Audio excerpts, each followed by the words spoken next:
Hello everybody, continuing our read through Brandon Sanderson's The Way of Kings. And we're up to chapter 16 entitled Cocoons. And this chapter is a flashback 7.5 years ago to Cal's childhood. Cal and his brother Tien, of course, his father Lirin, who is a physician. They live in Hearthstone, which is in High Prince Sadius's princedom. And Lirin, Cal's father, is a surgeon. And Cal, of course, is being trained officially slash unofficially to become a surgeon as well. His father wants to really send him to Cabranth, which is known for its hospitals and its master surgeons, in order to be trained officially. Cal wants to become a soldier, but at this point, if essentially every other child in the town in Hearthstone is going to follow their father's footsteps and whatever the career was. So if his has to be a doctor, I guess then so be it. Well, we come to Kaladin, and he is playing with Laeral. Now, Laeral is the daughter of the Bright Lord who's over Hearthstone. His name is Bright Lord Wistio. And Kaladin is growing up. He's getting older, so he is observing Laeral, maybe with some more emotions than he normally would have. And he sort of mentions in his own thinking that his father had explained to him in very, very serious detail the process of growing and maturing and developing, but his takeaway is that he wasn't aware that there were so many emotions involved with it. Well, they're talking, they're playing. Cal is dreaming about becoming a soldier. Laeral also is dreaming about Cal becoming a soldier. And I think in her mind, she has sort of knight in shining armor implications that Kaladin is not really picking up on. Well, as they're talking, they're laughing, they're dreaming. Tien comes up and he offers Kaladin a rock that he found. He hopes that it'll make his day feel better, and that's the type of younger brother that Tien is, always encouraging. So Kaladin wants to say thank you, so he offers to help him find some lurgs. Essentially, these are salamanders, sort of lizards, and you can find them and dig them up, and they'll actually weave cocoons around themselves. That's the title of the chapter, Cocoons, and it's just a wondrous thing to find. Well, Kaladin and Tien have an idea that they can get a couple lurgs, and in their cocoons, they are inside, they're insulated. Outside, the high storm can melt through the cocoon, and of course, it's either going to wake up the lurg or it's going to have access to water, right? So if you drop it in water, it will dissolve. And so Kaladin and Tien are going to play a little practical joke on their father by dropping a couple lurgs in the bathtub that night. So that's what they're playing. Well, Laeral notices some of the local boys sort of gathering and talking. And so she asks Kaladin to go over with him. So Kaladin doesn't really hang out too much with the boys in town because there's a little bit of a discrepancy. And that's because all the other boys really are what we would call blue-collar jobs. They're farmers, they're carpenters, they're working very, very hard each day. Kaladin is the son of a physician. So from their perspective, all he does is sit around all day and have a peaceful life, right? So they don't really get along very well, and actually through the course of the conversation, Kaladin unintentionally offends the oldest boy. And he offends him because the boy is telling a story about how his father had killed a shard bearer. But as he was laying unconscious, another man claimed that he was the hero, and so their family got to grow and become Light Eyes. And that's what happens if you have a Shardblade.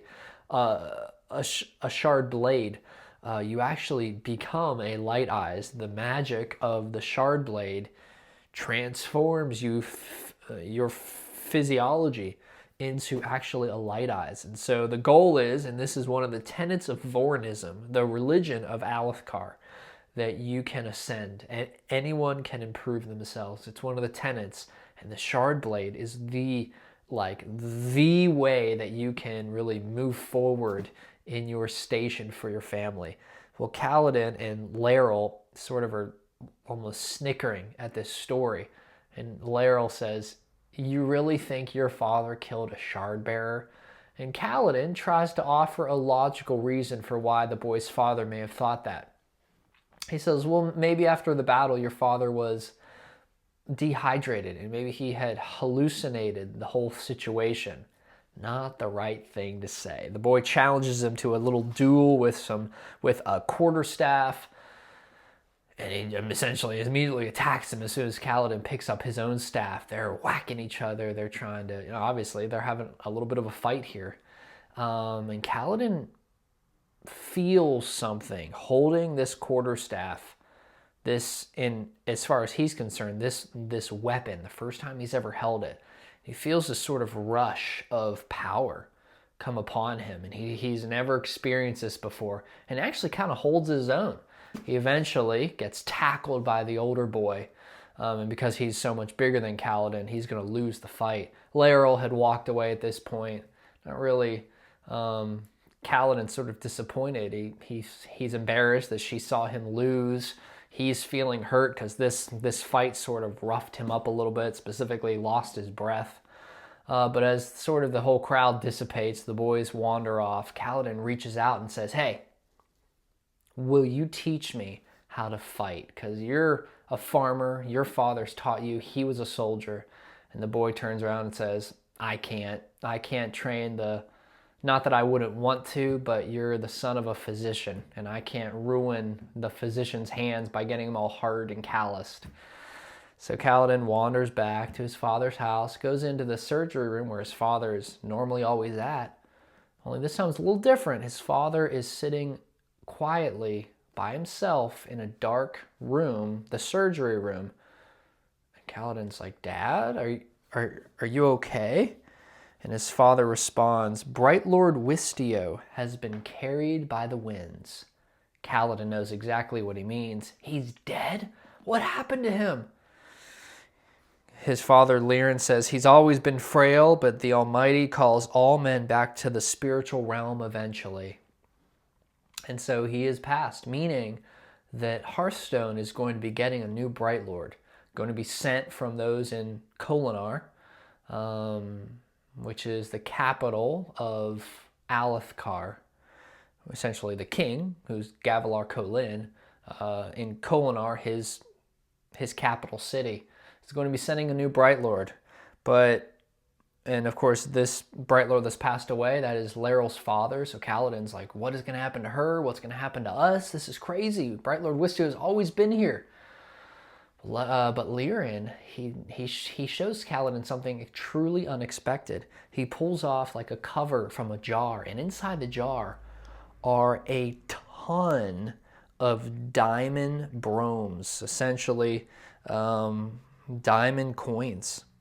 And Kaladin is shocked. Where did these come from?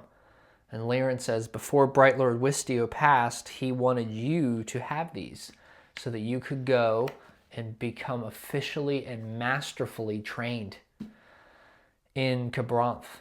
Well, Kaladin's shocked. He's overwhelmed that the Bright Lord would do that. And Lirin says it was his last gift to protect his people by providing for them another physician. And Kaladin knows, though, wow, in this moment, though, my life has been decided. There's no question anymore. I'm not going to be a soldier. I'm going to become a doctor. But we conclude with this last sentence.